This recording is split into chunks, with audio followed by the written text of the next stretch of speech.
Buenas tardes. Español.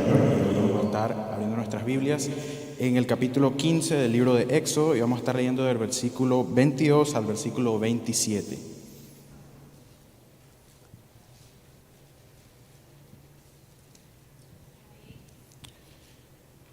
Y la palabra del Señor dice así: Moisés hizo partir a Israel del Mar Rojo y salieron hacia el desierto de Shur. Anduvieron 3 días en el desierto y no encontraron agua. Cuando llegaron a Mara, no pudieron beber las aguas de Mara porque eran amargas. Por tanto, al lugar le pusieron el nombre de Mara. El pueblo murmuró contra Moisés diciendo: ¿qué beberemos? Entonces Moisés clamó al Señor y el Señor le mostró un árbol. Él lo echó en las aguas y las aguas se volvieron dulces. Y Dios les dio allí un estatuto y una ordenanza, y allí los puso a prueba. Y Dios les dijo: si escuchas atentamente la voz del Señor tu Dios, y haces lo que es recto ante sus ojos, y escuchas sus mandamientos, y guardas todos sus estatutos, no te enviaré ninguna de las enfermedades que envié sobre los egipcios, porque yo, el Señor, soy tu sanador. Entonces llegaron a Elim, donde había 12 fuentes de agua y 70 palmeras, y acamparon allí junto a las aguas. Palabra del Señor, y la congregación dice: amén. Amén. Gracias, Elvi. Gracias por la lectura. Buenas tardes, iglesia. Bendiciones. De verdad que contento nuevamente por estar el día de hoy aquí. Y para mí también sigue siendo un privilegio el venir a predicar la palabra del Señor. Y providencialmente el Señor desde muy temprano en la mañana ya estaba orquestando todo. Dice: la salvación es del Señor. Decimos nosotros en la alabanza que acabamos de escuchar, gracias muchachos por la alabanza, qué bendición, es la esperanza, es la única esperanza que tenemos nosotros en El Salvador. Todo lo que tenemos en Jesucristo, si lo tenemos a Él, lo tenemos todo. Y de verdad que hoy vamos a pasar por varios pasajes. Tenemos desde hace varios meses estando en la serie de Éxodo y para mí ha sido batallador, ha sido probatorio, ha sido hermoso también este caminar, ¿no? Y el Señor, como hemos podido observar a través de todas las semanas, en Éxodo es un libro que nos ha mostrado diferentes facetas de nuestro Señor. Y hay una faceta o hay un atributo del Señor muy especial del cual hoy vamos a hablar, que es de su providencia. Y todo desde el primer capítulo de Éxodo ha sido orquestado por el Señor. Todo ha sido providencialmente y divinamente orquestado por el Señor. De hecho, el que nosotros hoy estemos aquí es providencialmente orquestado por nuestro Señor Dios. Hermano, hasta ahora hemos visto, de hecho, hasta también desde Génesis, no sé si se recuerdan el famoso pasaje de José con sus hermanos. José ha sido vendido a Egipto como esclavo y los hermanos lo vendieron, pero todo estaba bien minuciosamente orquestado por nuestro Dios en su gran providencia. Él sostiene todo, toda su creación ha estado gobernado todo por Él. Todos los eventos de nuestras vidas, cada uno de nuestros eventos de nuestras vidas están providencialmente orquestados por Él. Y me van a escuchar decir muchas veces esa palabra, porque de verdad el tema, el atributo que hoy destaca en nuestro Señor es la providencia de nuestro Dios. Incluso el trabajar, el Señor usa nuestros trabajos para Él proveernos el sustento. Pero ¿cómo así si yo trabajo? No, el Señor te proveyó el trabajo. El Señor orquestó de que tú estuvieses en este trabajo. El Señor orquestó de que hoy estuviésemos hoy aquí todos sentados y no en otro lugar. Gracias por eso. De verdad que de generación en generación el Señor ha estado mostrando, y lo vimos en Éxodo 3:15 cuando decía: yo soy el que soy. Cada cada momento, cada espacio, cada minuto de vida que Moisés movió o vivió, estuvo movido por nuestro Señor. Desde que nació, desde el cuidado de su mamá, desde las canastas, desde que el Señor proveyó a la hija del faraón para que lo cuidara, todo estaba orquestado por él. De verdad que el Dios providente salva a su pueblo por su gloria para llevarlo a la tierra prometida donde Él habitará en medio de ellos. Eso es un tema que nosotros vamos a estar viendo el día de hoy porque Él ha orquestado todo, Él ha manipulado todo para sus propósitos. Un solo pueblo escogido, un solo pueblo asumido por Él. En Éxodo 9:16 el Señor le permitió a Faraón también ver la gloria de Él o también ver lo que Él era a través de todas las plagas que hubieron, las moscas, la langosta, hasta la liberación final que la vimos la semana pasada con nuestro hermano Seba en el Mar Rojo, en Éxodo 14:4, los egipcios dice, y sabrán los egipcios que yo soy el Señor. Otra evidencia más de Dios en su providencia tuviera también con el objetivo de que nuestro Señor quería que nosotros o quería que el pueblo lo adorara con gozo. Él no quería que el pueblo lo adorara como si estuviésemos adorándolo obligado. No, tienen que adorarme porque yo soy el Señor. No. Él quería que temerosamente el pueblo lo adorara con gozo. Y eso lo pudimos haber observado en esa adoración o ese cántico triunfal de la semana pasada de nuestro hermano Seba, cuando nos explicaba, el Señor, Dios, merece toda la gloria. Dios hizo que los carros temblaran, Dios hizo que el mar se abriera, Dios hizo que la nube se colocara de parte de atrás en medio de Egipto y en medio del pueblo de Israel, para que el pueblo lo adorara con gozo. 13 versículos más tarde, la respuesta del pueblo, después de haber visto ese gran poder de nuestro Señor, 13 versículos más tarde dice,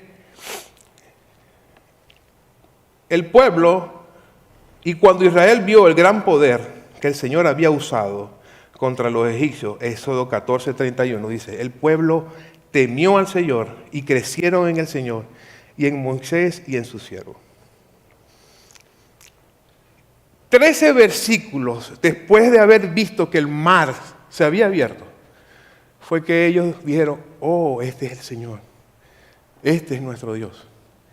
Ellos creyeron, ellos le temieron, ellos adoraron al Señor y por esa razón ellos realizan ese cántico triunfal después con una reverencia, con una adoración indiscutible. Ellos estaban como que sí o no, si es o no es. Sí es el Dios, Él prometió que nos iba a dar un pueblo, una tierra prometida, pero tenían temor, tenían miedo. De hecho, cuando en la nube se aparta, mi hermano Sebastián la semana pasada se aparta, se coloca detrás de ellos, estaba el pueblo de Egipto, el pueblo de Israel aquí en medio de la nube y todavía ellos tenían ese miedo. Hace una semana fui a la playa con la familia y me hizo recordar mucho ese tema con Ainhoa, ¿no?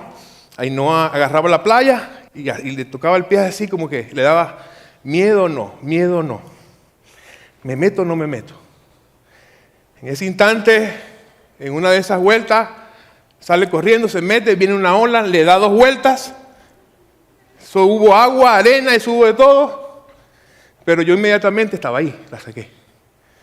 Ella sale, me mira todo asustado con los ojos que se le iban a salir, pero se ríe.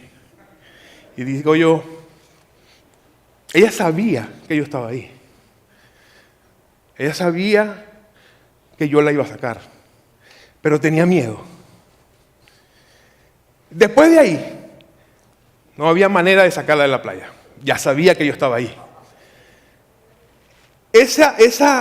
esa actitud, ese punto alto de fe, ese punto de alto cuando el Señor abre el mar, pasa el pueblo de Israel, cierra el mar con los egipcios. Ahí fue que el pueblo dijo, ay, sí es. Este es el que nos va a salvar. Creer y confiar en el Dios providente en medio de la liberación. Ese tema es importante y por eso quise traer esta ilustración para que nosotros tuviésemos un poquito de ese contexto. Habían 600 carros detrás de ellos. Yo no sé si tú has estado en ese punto entre la espada y la pared.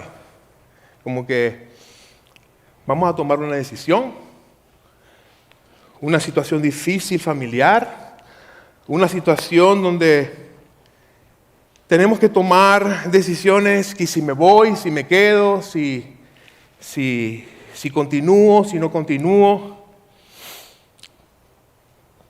Esas decisiones entre la vida y la muerte. Esas decisiones donde finalmente uno dice, Señor, esta es una crisis donde solo en ti puedo confiar.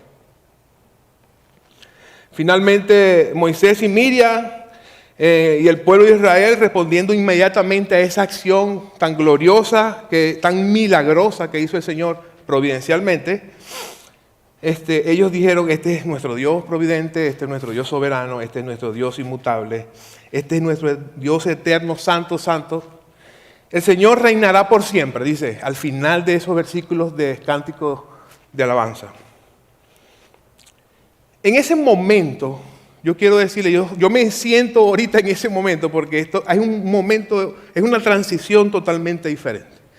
El Señor ya ha sacado al pueblo de Egipto, ya los ha liberado. El Señor ya hizo lo que tenía que hacer en ese punto. Ellos dijeron, caminemos, ya estamos fuera, ya no pasa nada, pero se encuentran no con una tierra prometida, sino que se encuentran con un desierto. Y dicen, bueno, ¿y esto por qué? ¿Qué vino a hacer el Señor aquí en este desierto?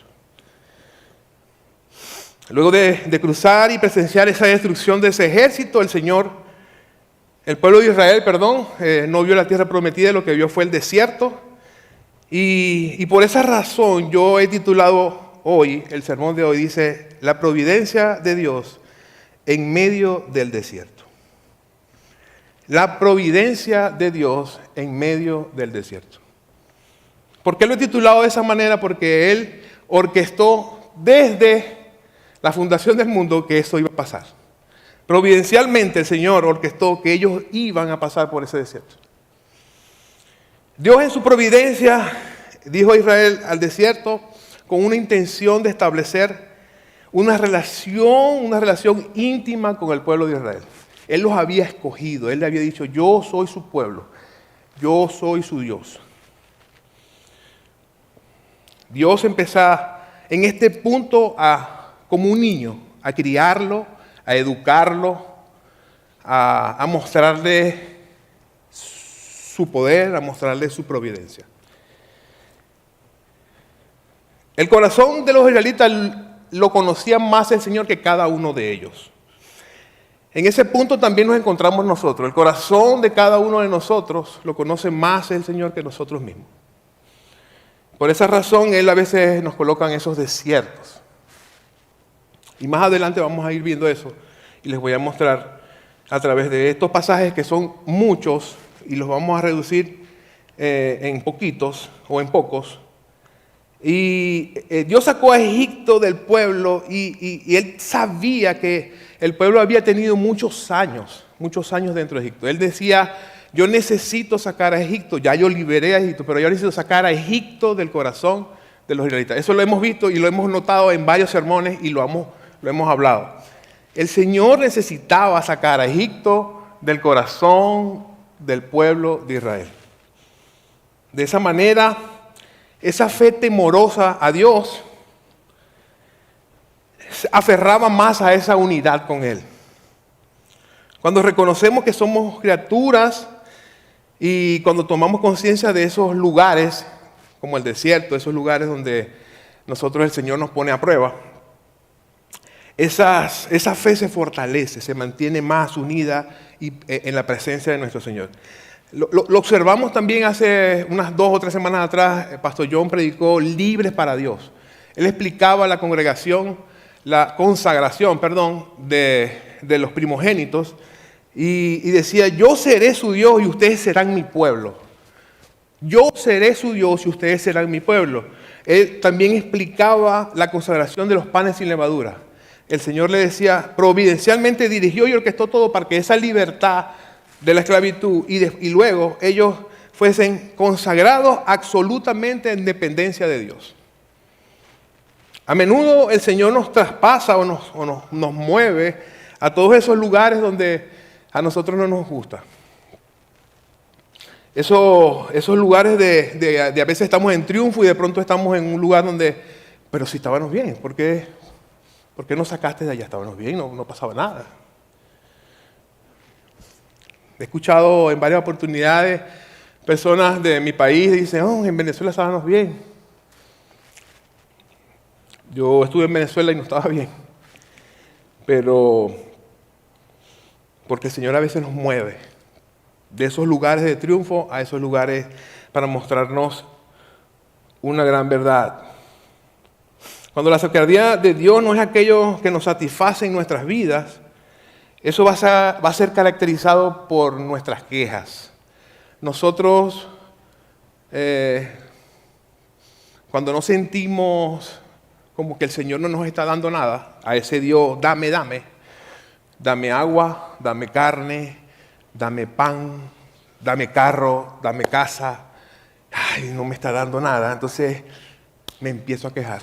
Me empiezo a decir, no, ¿por qué? ¿Por qué, Señor?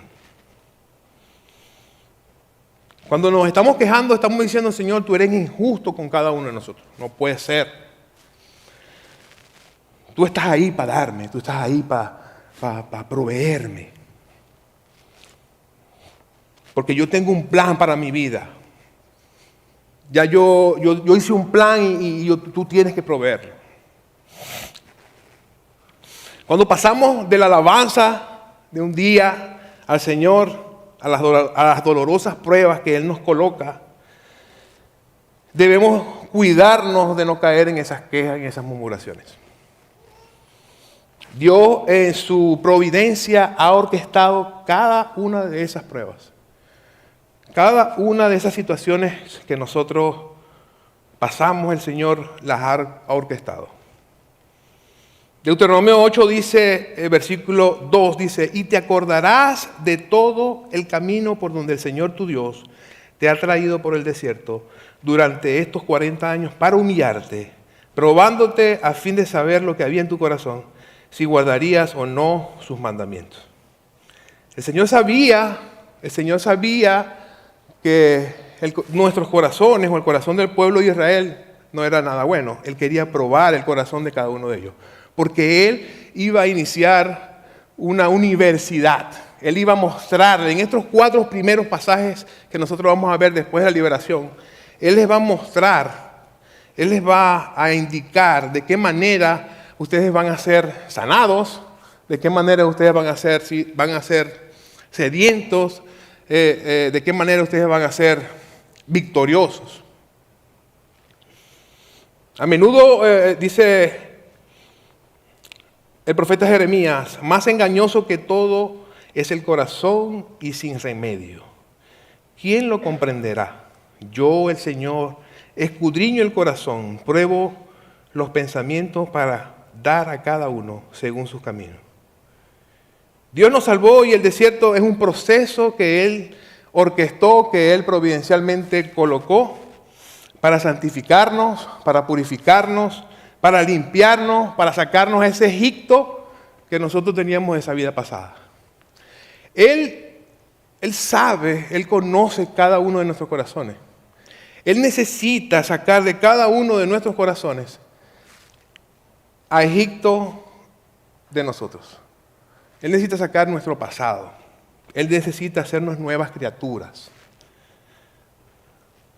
En medio de nuestros desiertos, Dios en su providencia conoce nuestros corazones.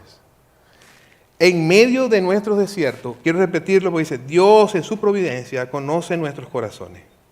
Solamente para que nos las llevemos y nos preguntemos entre semana. ¿Cómo fuiste probado esta semana que pasó? Nuestro hermano Fidia hoy nos preguntaba en el devocional qué alegría, qué bendición, qué puedes compartir con nosotros. Bueno, yo le voy a dar una tarea para la semana que viene. ¿Cómo fuiste probado tú esta semana? ¿Caíste en alguna queja o en alguna murmuración? ¿De qué manera respondimos a esas quejas o a esas murmuraciones o a esas pruebas que el Señor nos ha colocado? A continuación vamos a observar cuatro pasajes. Dos de agua, uno de pan, uno de maná, uno de carne y una victoria, una batalla. Dice el primer punto, la providencia de Dios en Mara. No sé si todos están de acuerdo conmigo o no sé si ustedes saben que un desierto es un área donde el clima es extremadamente árido. Se han registrado temperaturas de hasta 57 grados centígrados. No sé, en Maracaibo creo que lo máximo que hemos llegado 48, 49. No sé, de verdad que no quiero pensar 57 grados centígrados. 136 grados Fahrenheit. En condiciones de extremo calor, el riesgo de muerte por deshidratación puede superar el 80% en menos de 72 horas. Es un lugar extremadamente riesgoso para la muerte. Generalmente caen 250 mm o ml de agua al año. En un lugar normal, porque hay unas que si llueve mucho, caen entre 1100 y 1500 mm o milímetros de agua al año. Es decir, es muy mínimo la cantidad de lluvia que cae en esos lugares. Yo no he estado en ninguno, no puedo decir cómo es, pero lo que yo estoy escuchando aquí o lo que yo estuve leyendo, dice que es muy normal que hayan aguas amargas. Suelen tener un sabor amargo o metálico porque están compuestos por una salinidad, sulfato, calcio y minerales. De verdad que esas aguas amargas pueden traer grandes daños a la salud. El pasaje que nos leyó nuestro hermano Elvis comienza hablando diciendo, Moisés hizo partir a Israel del Mar Rojo, versículo 22, y salieron hasta el desierto de Shur. Anduvieron 3 días en el desierto y no encontraron agua. 3 días pasó desde que salieron, primera vez que ellos estaban tocando el desierto. Cuando llegaron a Mara no pudieron beber las aguas de Mara porque eran amargas. Por tanto, el lugar le pusieron el nombre de Mara. El pueblo murmuró contra Moisés y dijo, ¿qué beberemos? La primera narración, como vemos, fueron nada más 3 días y ya ellos se estaban quejando. Ya, ¿qué vamos a beber? Tengo sed. Ellos sabían que 3 días era suficiente para que se murieran. Se encuentran en un problema de vida o muerte y ellos empiezan a quejarse, hey, no tenemos agua, ¿qué va a pasar? El problema de verdad, hermanos, el Señor los conocía. El Señor sabía que el problema no era el agua amarga. El problema era la amargura que ellos tenían en el corazón. Se encontraban en una situación que no les satisfacía nada. Se encontraban en una situación donde ellos tenían falta de confianza. Una situación donde la falta de confianza en la providencia de Dios en medio de ese desierto. Ellos tenían miedo de perecer, ellos tenían miedo de morir, ellos tenían miedo de estar deshidratados en medio de ese desierto. ¿Y por qué el Señor nos trajo aquí? ¿Qué beberemos? Versículo 25 dice, entonces Moisés clamó al Señor y el Señor le mostró un árbol y él lo echó en las aguas. Las aguas se volvieron dulces. Dice, y Dios allí un estatuto y una ordenanza y allí los puso a prueba. Dios les dijo, si escuchas atentamente la voz del Señor, tu Dios, y haces lo que es recto ante tus ojos, escuchas tus mandamientos y guardas todos tus estatutos, no te enviaré ninguna de las enfermedades que envié sobre los egipcios, porque yo, el Señor, soy tu sanador. Inmediatamente el Señor les está diciendo, le muestra la solución a Moisés, que clama, diciéndole: Señor, el pueblo está murmurando. Indirectamente, ellos creían que eran indirectamente con el Señor, pero era directamente contra Él. Pero el Señor les muestra la solución. Hay un madero, échalo al agua, el agua se pone dulce. No sé si se pueden imaginar, salieron más o menos como unos 630 personas, contados solamente los hombres, faltando las mujeres y los niños. ¿Qué cantidad de agua tuvo que endulzar el Señor para proveerles agua a probablemente que 1.500 personas? Para endulzar 1.500 personas, para llenarlas de agua. Señores, sabemos que nuestra salvación no se pierde. ¿Por qué les digo esto? Porque si no obedecemos la ley del Señor, el Señor les estaba dando agua, el Señor les estaba mostrando que Él era su sanador, si cumplen mis estatutos y mis leyes. Él no estaba, gracias Maggie, Él no les había dado todavía las leyes todavía falta para llegar allá, pero Él ya los estaba mostrando lo que venía. Vamos a esperar que ellos me vayan a ir obedeciendo. Él les estaba mostrando, él era el profesor.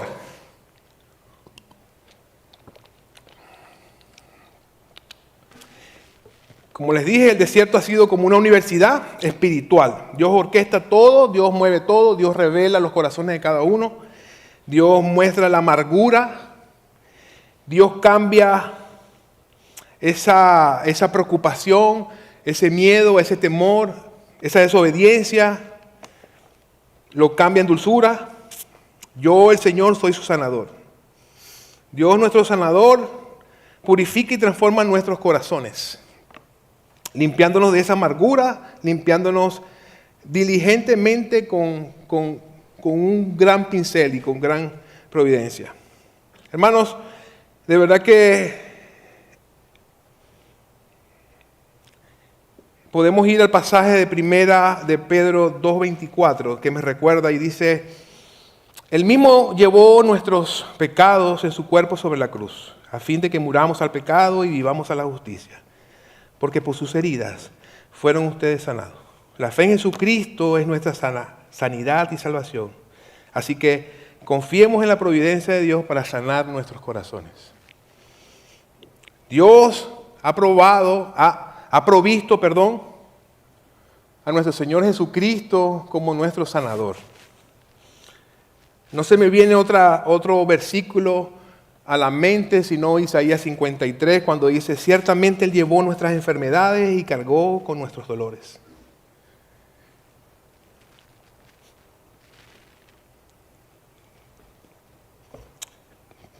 Con todo, nosotros lo tuvimos por azotado, por herido de Dios y afligido. Pero Él fue herido por nuestras transgresiones, molido por nuestras iniquidades. El castigo por nuestra paz cayó sobre Él, y por sus heridas hemos sido sanados. Amén. Definitivamente, hermanos, ese versículo dice todo lo que la conclusión de ese pequeño pasaje. Y finalmente en el versículo 27, definitivamente Elín era el cumplimiento de Mara. El versículo 27 dice: entonces llegaron a Elín, donde había 12 fuentes de agua y 70 palmeras, y acamparon allí junto a las aguas. Ustedes se pueden imaginar, después de haber tenido ese temor, ese miedo, el Señor proveyendo el agua, y de pronto se encuentran en un valle donde hay 12 fuentes de agua y 70 palmeras. De la nada apareció todo eso. Providencialmente el Señor orquestó todo eso. Inmediatamente nos vamos al segundo punto, al segundo pasaje, que habla sobre la providencia de Dios hace llover pan del cielo. Muchos de nosotros conocemos ese pasaje. Ellos dice, y quiero leer desde el versículo primero, dice Éxodo 16: partieron de Elín y toda la congregación de los israelitas llegó al desierto de Sin, que está entre Elín y Sinaí, en el día 15 del segundo mes, después de su salida de la tierra de Egipto. Toda la congregación de los israelitas murmuró contra Moisés y contra Aarón en el desierto. Los israelitas le decían: ojalá hubiéramos muerto a manos del Señor en la tierra de Egipto, cuando nos sentábamos junto a las ollas de carne, cuando comíamos pan hasta saciarnos, pues nos han atraído a este desierto para matar de hambre a toda esta multitud. De verdad, hermano, yo no quiero decir nada en contra de la palabra, porque sabemos que la palabra es inspirada por nuestro Señor, pero que sí quiero decir algo sobre los israelitas. De verdad, mi hija diría: ¿en serio? ¿En serio se saciaban de carne al lado de el que se saciaba de carne? El faraón. Faraón sí, pero yo no creo que ellos se saciaban de carne. Ellos eran esclavos. El Señor les dijo: yo haré llover pan del cielo para ustedes. El pueblo saldrá y recogerá diariamente la porción de cada día para ponerlos a prueba, si andan o no en mi ley. Y en el sexto día preparan lo que traigan. La porción será el doble de lo que recogen diariamente. Una vez más, el Señor prueba a su pueblo para ver si andan en su ley. Él empieza a mostrar: yo les voy a dar pan del cielo, pero ustedes van a hacerlo así, de esta manera, como yo se los estoy diciendo. Dice versículo 6. Entonces Moisés y Aarón dijeron a todos los israelitas: a la tarde saldrán, que el Señor los ha sacado de la tierra de Egipto. Por la mañana verán la gloria del Señor, pues Él ha oído sus murmuraciones contra el Señor. Que somos nosotros para que ustedes murmuren contra nosotros. Moisés dijo: esto sucederá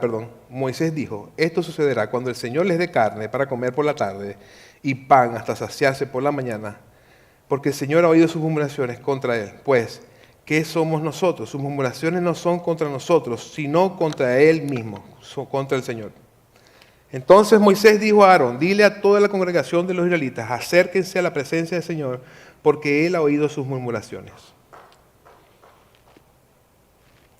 Moisés vuelve a repetir, les vuelve a decir a Aarón que les diga: han murmurado contra el Señor, diles que les va a dar pan en la tarde, diles que les van a dar, carne en la tarde, pan en la mañana, y van a ver la gloria del Señor. Las murmuraciones contra Moisés y Aarón directamente eran con él. Eran murmuraciones de juicio. Ellos murmuraban y decían: el Señor está usándonos para probarnos. Para probarnos, pero ¿de qué? Nos están matando de hambre. La providencia de Dios pone a prueba esa obediencia de cada uno de nosotros. Al ver el maná de manera sobrenatural y de manera continua, ellos estarían viendo la gloria de Dios. De manera que el maná apuntaba solamente a Dios. El Señor le dijo a Moisés: yo haré llover pan del cielo para ustedes. Maravillosa, providencialmente también, gracia fue esta. Un favor soberano inmerecido.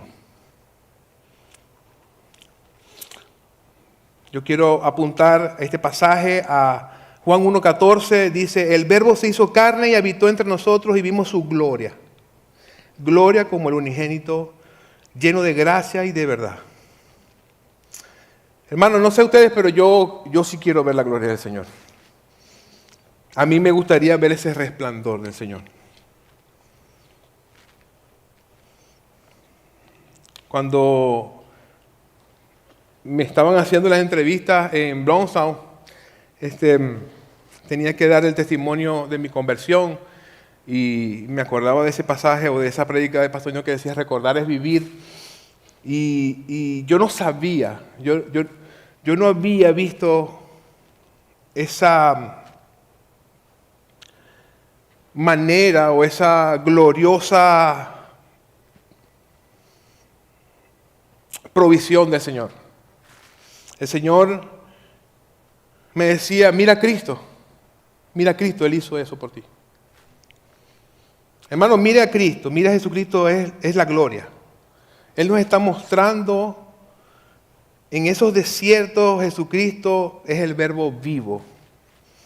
En estos desiertos, en esos momentos saciados providencialmente por el Señor, en esos desiertos de abundancia, en abundancia, tenemos a Cristo y lo tenemos todo. Juan 6:31 dice, nuestros padres comieron el maná en el desierto, como está escrito. Les dio de comer pan del cielo. Entonces Jesús les dijo, en verdad les digo que no es Moisés el que les ha dado pan del cielo, sino que es mi Padre el que les ha dado el verdadero pan del cielo. Porque el pan de Dios es el pan el pan de Dios es el que baja del cielo y da vida al mundo. Es posible que tú como cristiano entiendas de que Jesucristo es nuestro pan de vida. Lo hemos visto en varios versículos de la Biblia, lo hemos contemplado, lo hemos visto, el Señor nos lo ha revelado. De verdad que Cristo es suficiente en nuestras vidas. El desierto es una buena oportunidad para profundizar en esa relación que teníamos con Cristo y esa comunión que tenemos diariamente con Él. Si nosotros no tuviésemos esa comunión diaria con nuestro Señor, sería difícil poder observar la provisión de nuestro Dios. No quiero entrar en más detalles sobre el maná porque son 36 versículos y de verdad que sí les animaría a que lo profundizaran y vieran de qué manera tan gloriosa y milagrosa providencialmente el Señor nos mostró pan del cielo. Era una cosa, era el alimento del cielo, era algo que leíamos en un libro, necesitaríamos hoy día 10 vagones con 3 trenes. Cada tren que llevara 10 vagones para almacenar la cantidad de maná que había que tener para alimentar al pueblo. Temprano tenía que salir a la gente a recogerlo, porque a lo que calentaba se derretía. Y eso pasó providencialmente por 40 años. Hermanos, 40 años el Señor les dio carne por la tarde, pan por la mañana. 40 años. Dice, los israelitas comieron el maná 40 años hasta que llegaron a tierra habitada. Comieron el maná hasta que llegaron a los límites de la tierra de Canaán. Hasta ese punto el Señor les proveyó el maná.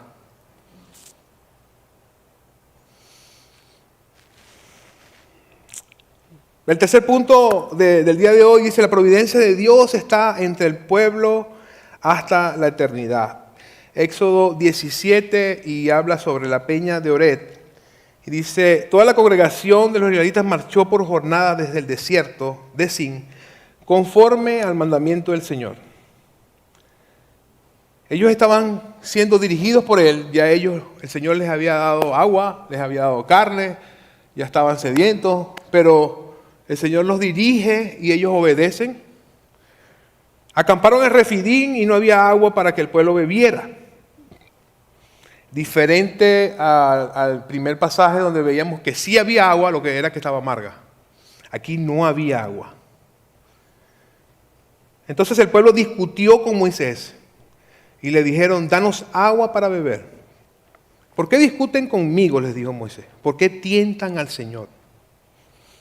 Pero el pueblo tuvo sed allí y murmuró el pueblo contra Moisés y dijo, ¿por qué nos has hecho subir de Egipto para matarnos de sed a nosotros y a nuestros hijos y a nuestros ganados?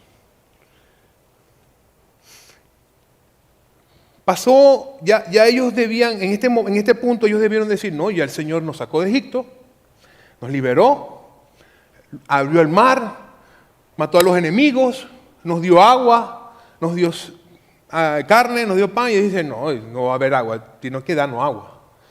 Porque no fue así.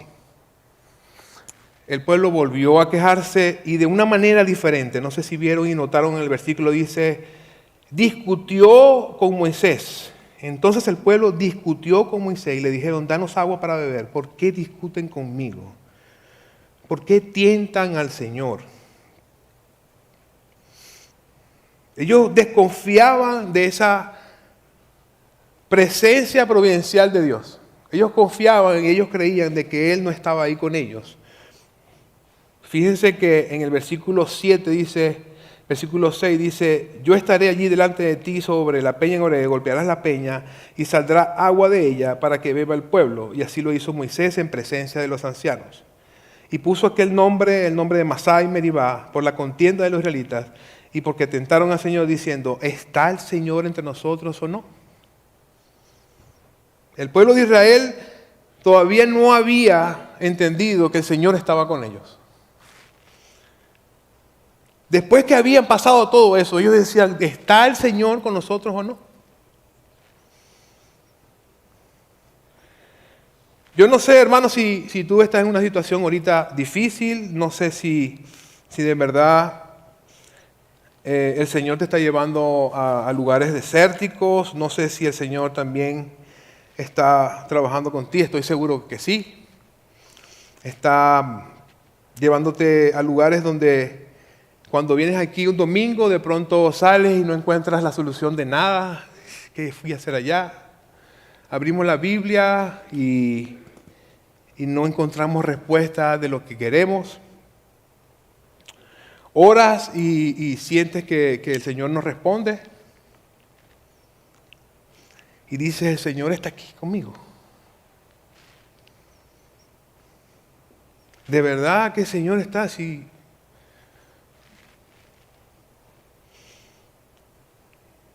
En ocasiones el Señor nos pone a prueba. En ocasiones, en esos lugares desérticos, Él quiere que nosotros confiemos en Él.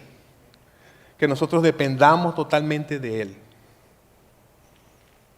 Éxodo 29 al 46 dice, y conocerán que yo soy el Señor su Dios, que los saqué de la tierra de Egipto para morar yo en medio de ellos. Yo soy el Señor su Dios. Éxodo 29 hace referencia a que Él estaba ahí con ellos.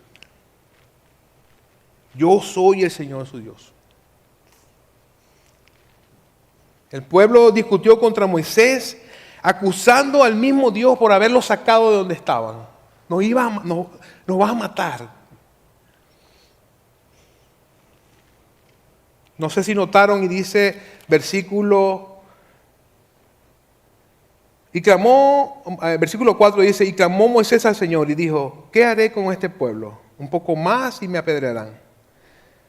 Entonces el Señor dijo a Moisés, pasa delante del pueblo y toma contigo a alguno de los ancianos de Israel y toma en tu mano la vara con la cual golpeaste el Nilo y ve.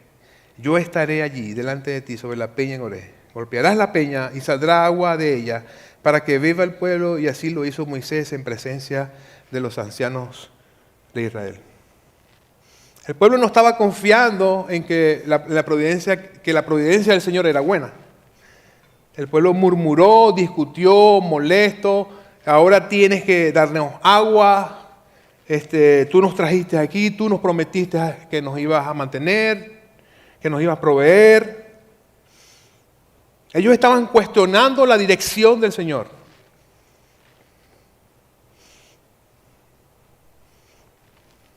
Ellos estaban cuestionando la bondad del Señor. Eres un incompetente, nos vas a matar. Sus planes eran macabros, son macabros. Después de haber hecho todo lo que había hecho, ¿ustedes creen que el Señor quería matar al pueblo de Israel de sed? La queja revela esa incredulidad. No creemos que Dios sea suficiente, ni su providencia sea buena. De verdad que no tendría ningún sentido que el Señor los haya sacado y haya pasado por todo lo que pasó, para después, en unos días o en unos meses quizás, los matara.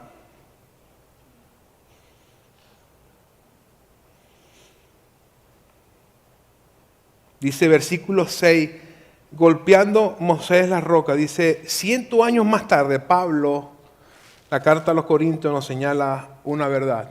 Y dice, porque no quiero que ignoren, hermanos, 1 Corintios 10, del 1 al 4. No quiero que ignoren, hermanos, que todos nuestros padres estuvieron bajo la nube y todos pasaron por el mar. En Moisés todos fueron bautizados en la nube y en el mar. Todos comieron del mismo alimento espiritual y todos bebieron la misma bebida espiritual, porque bebían de una roca espiritual que los seguía. Y dice, la roca era Cristo. Amén.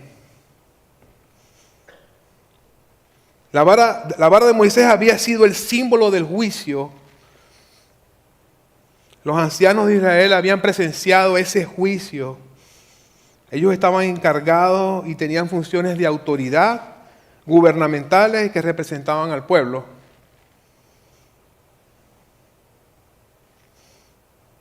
Miren el versículo 6, dice, yo estaré allí delante de ti sobre la peña en Horeb. Dios no respondió juzgando al pueblo.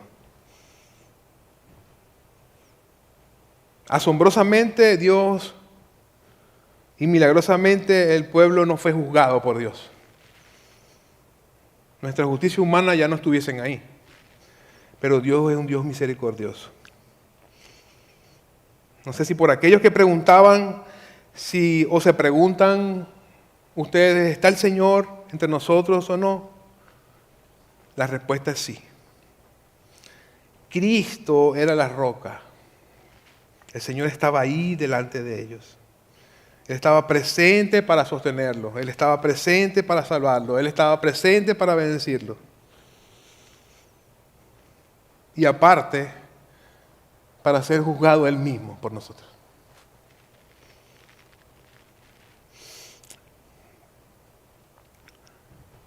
Es importante destacar que el mismo pueblo fue quien condujo a la herida de esa roca, que fue provista y fue pagada por nuestro Señor. A lo largo de la Biblia hemos notado y hemos visto la providencia de Dios en todo. Desde Génesis hasta Apocalipsis podemos pasar y podemos decir, el Señor está con nosotros. Dice Génesis 3, en el Edén Dios estuvo ahí. Éxodo 17, 7, en este lugar donde estamos ahorita, y en el 33 con Moisés, el Señor estuvo ahí. Dios estuvo en el tabernáculo, Éxodo 40. Dios estuvo con nosotros también en Jesús, Juan 1.14. Lo leímos hace ratico, Juan 1.14. El verbo se hizo carne. En Hechos, con Pablo y los apóstoles, el Señor estuvo Hechos 2 con el Espíritu Santo. Dios está con nosotros aquí en la iglesia, dice Mateo 18, lo podemos también ver en Mateo 28, en la Gran Comisión. Yo estaré con ustedes hasta el fin del mundo.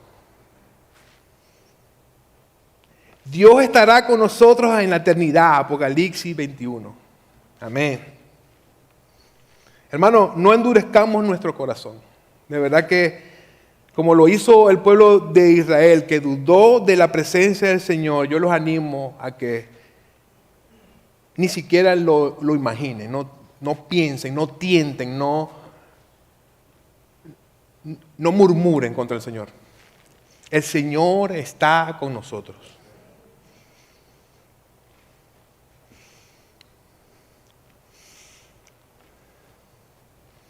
Finalmente, el versículo 7, le cambian el nombre, dice, y puse a aquel lugar el nombre de Masá y Meribá, por la contienda de los israelitas y porque tentaron al Señor. ¿Está el Señor entre nosotros o no? Amén, sí está. Cuarto punto, nos vayamos ahora a la providencia de Dios, da la victoria. Ya casi para finalizar, quiero leerlo, dice, entonces vino Amalek y peleó contra Israel en Refidín y Moisés dijo a Josué, escógenos hombres y sal a pelear contra Amalek. Si pueden notar, dice, entonces inmediatamente este versículo o esta porción de la palabra está pegada a la anterior. No pasaron días, sino que ellos opresivamente fueron atacados por el pueblo de Amalek. Amalek son los enemigos de Israel, descendencia de Saúl. Dice, ellos siempre querían todo lo que Israel tenía. Probablemente se haya regado la voz de que había agua, que el Señor había brotado agua desde la roca y ellos querían esa agua también. Josué hizo como Moisés le dijo, dice, mañana yo estaré sobre la cumbre de la colina con la vara de Dios en mi mano. Josué hizo como Moisés le dijo y peleó contra Amalek. Moisés, Aarón y Hur subieron a la cumbre de la colina, y sucedía que mientras Moisés tenía en alto su mano, Israel prevalecía, y cuando dejaba caer la mano prevalecía Amalek. ¿Recuerdan ese pasaje? Moisés levantaba las manos, se cansaba y iba ganando a Amalek. Volvía a levantar las manos, se le adormecían y volvía a ganar Amalek. Moisés, Hur, Aarón lo ayudaban a levantar las manos para que el pueblo de Israel prevaleciera. En este pasaje no sé si notaron que el pueblo no murmuró, no se quejó, pero no hubo tiempo. Como les dije, fueron por sorpresa, los amalecitas les llegaron a golpearlo, porque si hubiesen tenido el tiempo se hubiesen quejado, nos van a matar. Y probablemente algunos lo hicieron. Esa batalla fue una batalla emboscada, fue una victoria completa. Recordando que el Señor es el que da esa victoria, donde nosotros también podemos estar pensando cualquier situación que nos encontremos, en esas batallas, en esas luchas que se nos presentan a diario, en la semana, al mes. El Señor, en su providencia, nos puede dar esa victoria. Como les dije de un principio también, Dios estaba enseñándoles, los estaba sanando. Él tenía que purificar al pueblo de Israel de toda esa alimentación que ellos traían por 400 años. Ellos iban a entrar 40 años en el desierto. Los iba a sanar, los iba a purificar, los iba a lavar, pero también les iba a proveer de victoria en las batallas. Y Él tenía que mostrarles las batallas. Fue la primera batalla que ellos estaban asumiendo. El Señor les decía, dependan de mi providencia, dependan de mí. Las manos levantadas es señal emblemática de oración. Clamamos al Señor. Salmo 28 dice, escucha la voz de mi súplica cuando alzo mis manos a tu santo oráculo. Por ese clamor de Moisés era crucial para el mensaje que el Señor quería mostrarnos, que el Señor quería dirigirnos. Él decía, clamen a mí, oren a mí, suplíquenme a mí, obedézcanme a mí. Yo soy suficiente para todas sus batallas. El Señor es suficiente para todas nuestras batallas. Clamémosle al Señor, orémosle al Señor, supliquémosle al Señor. Las manos alzadas o las manos se cansaron, las manos de Moisés se cansaron. Él necesitaba ayuda para que las manos estuviesen arriba y estuviesen victoriosas. De nuevo podemos ver la hermosura y la perfecta providencia de nuestro Dios en nuestras vidas. Dios en su sublime gracia nos ha dado el Espíritu Santo. En Romanos 8:26 dice, de la misma manera también el Espíritu nos ayuda en nuestra debilidad.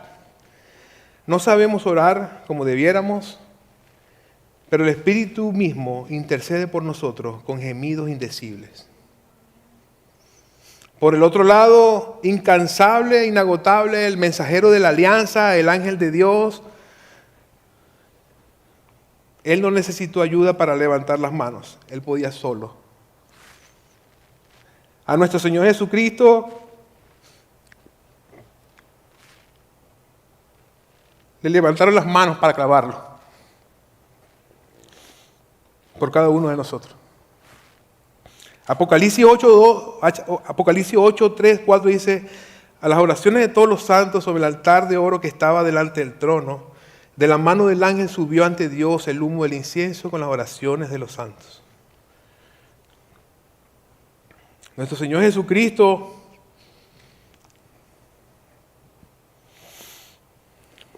no necesitó ayuda, no necesitó de nada ni de nadie. Obedientemente Él fue a la cruz del Calvario y se entregó por nuestros pecados.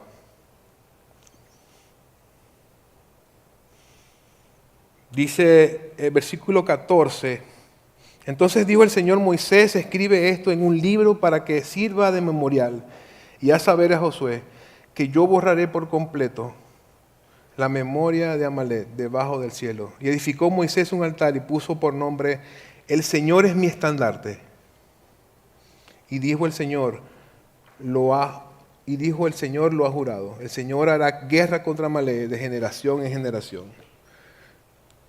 Estuve buscando el significado de estandarte para podérselos traer a ustedes, y la única ilustración que puedo mostrarles, me recuerdo de los Juegos Olímpicos, cuando van nuestras delegaciones de cada país con una bandera delante, diciendo: este es Venezuela, este es Colombia, este es Argentina, este es Guatemala, Nicaragua.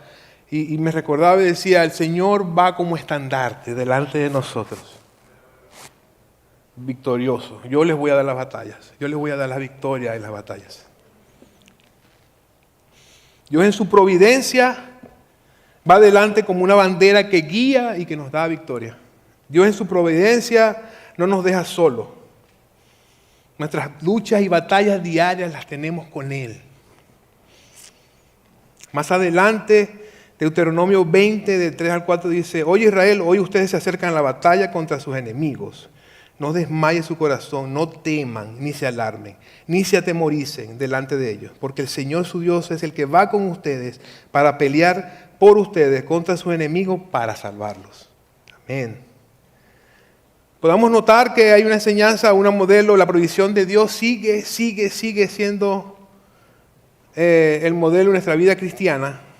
Hermanos, nosotros no fuimos diseñados para caminar solos, nosotros fuimos diseñados para que nosotros juntos podamos, como hermanos en la fe, ayudarnos, apoyarnos en este caminar cristiano. Les animo también, señores, a que en esa providencia del Señor nosotros como iglesia también seamos fortalecidos, unidos, juntos, que nos ayudemos a perseverar juntos en esta batalla. Como conclusión, finalmente, la providencia de Dios no siempre se siente cómoda en cada uno de nosotros. A veces,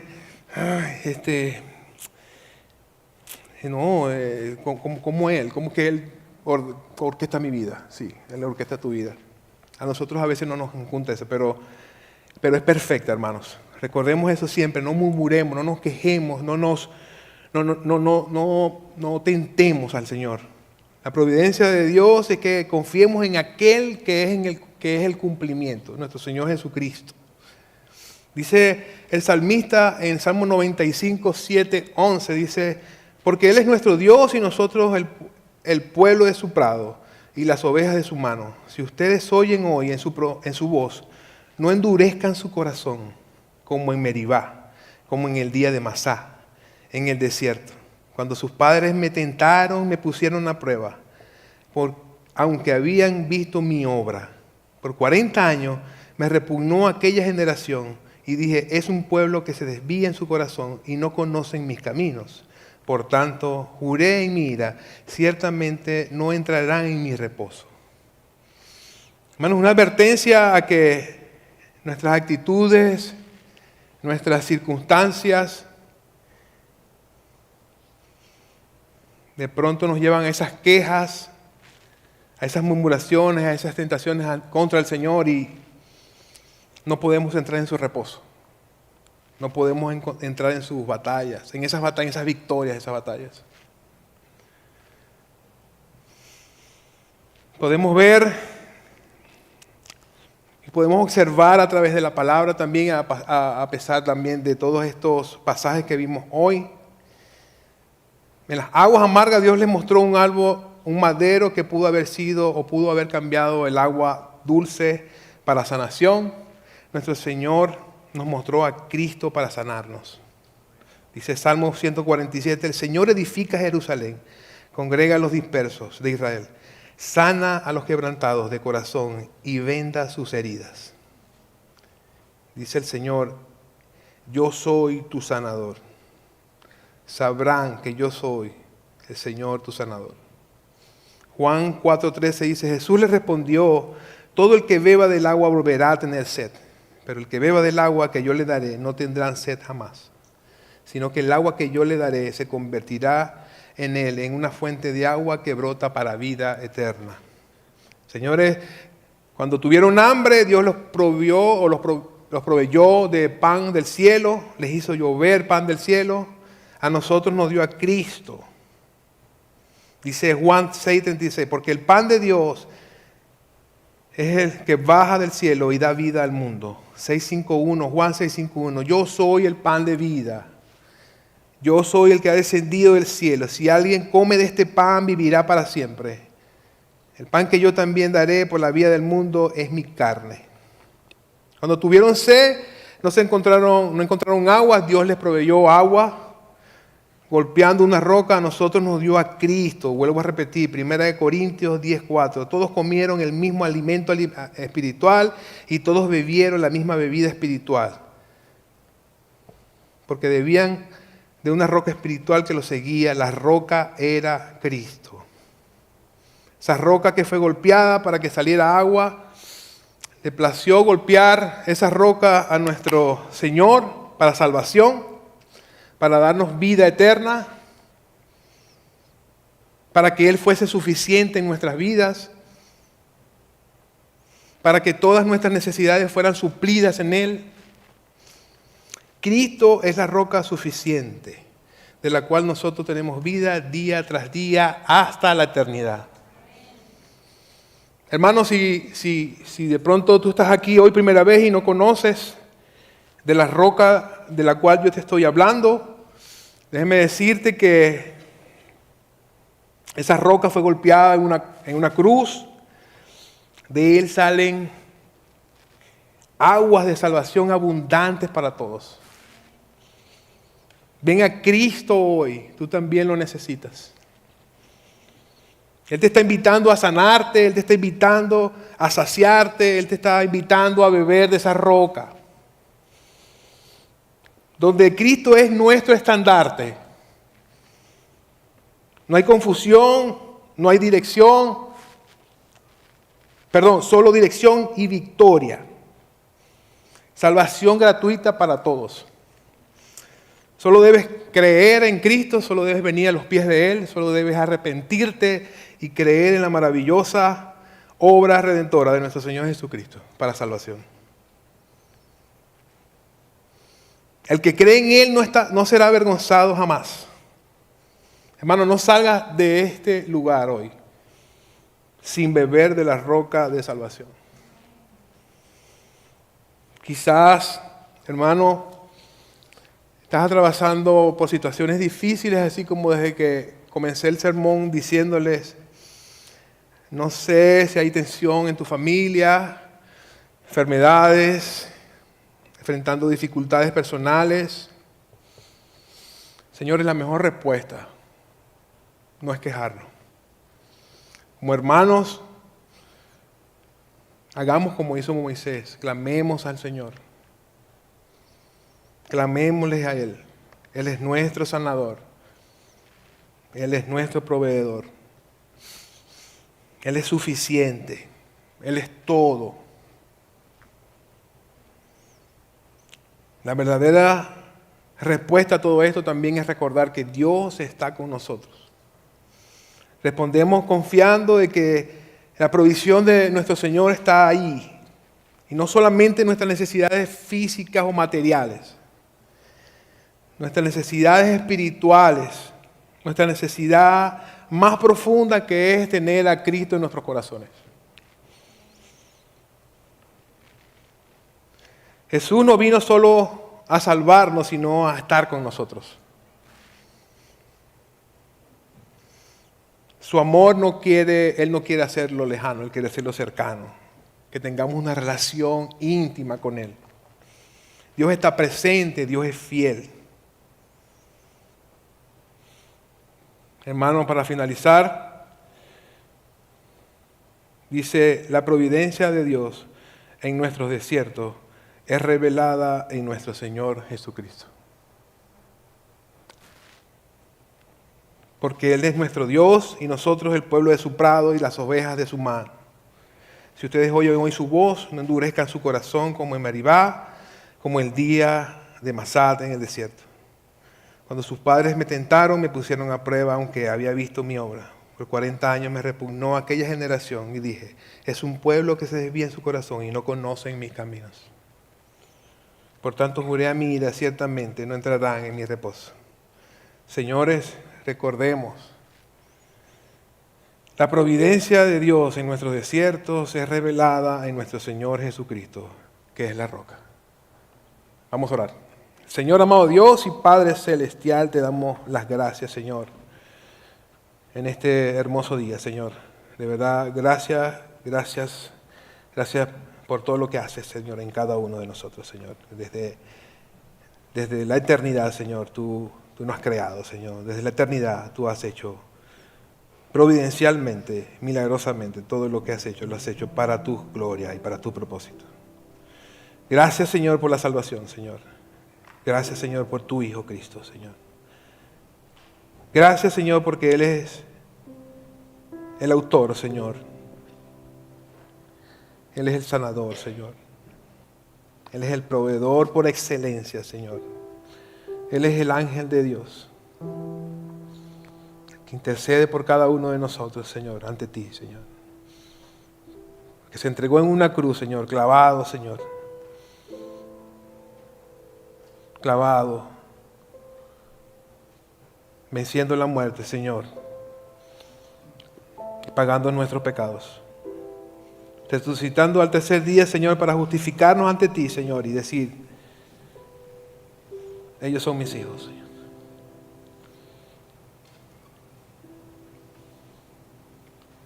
Esperamos que regrese, Señor, en gloria, Señor, por su pueblo, Señor. Ayúdanos, Señor, a soportar todas estas pruebas, Señor, estos desiertos, Señor, que tú nos muestras, Señor. Que tú nos llevas a esos lugares, Señor, desérticos para que podamos entender tus propósitos. Perdónanos si nos quejamos, perdónanos si murmuramos, si te tentamos, Señor, y de verdad, Señor, perdónanos.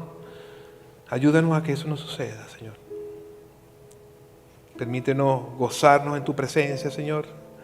Permítenos entrar en una relación íntima contigo, Señor. Día a día. Cada momento, Señor.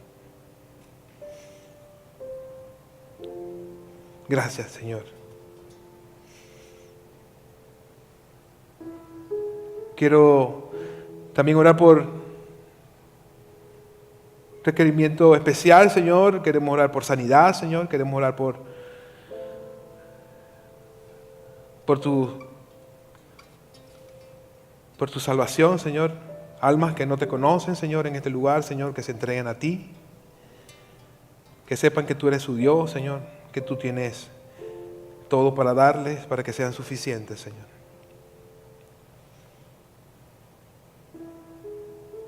En tus manos estamos, Señor. Te pedimos, Señor, que nos vayamos aquí pensando de que tú estás con nosotros hasta el fin del mundo, Señor. En el nombre de tu Hijo amado Jesucristo, nuestra roca, Señor. Amén y amén.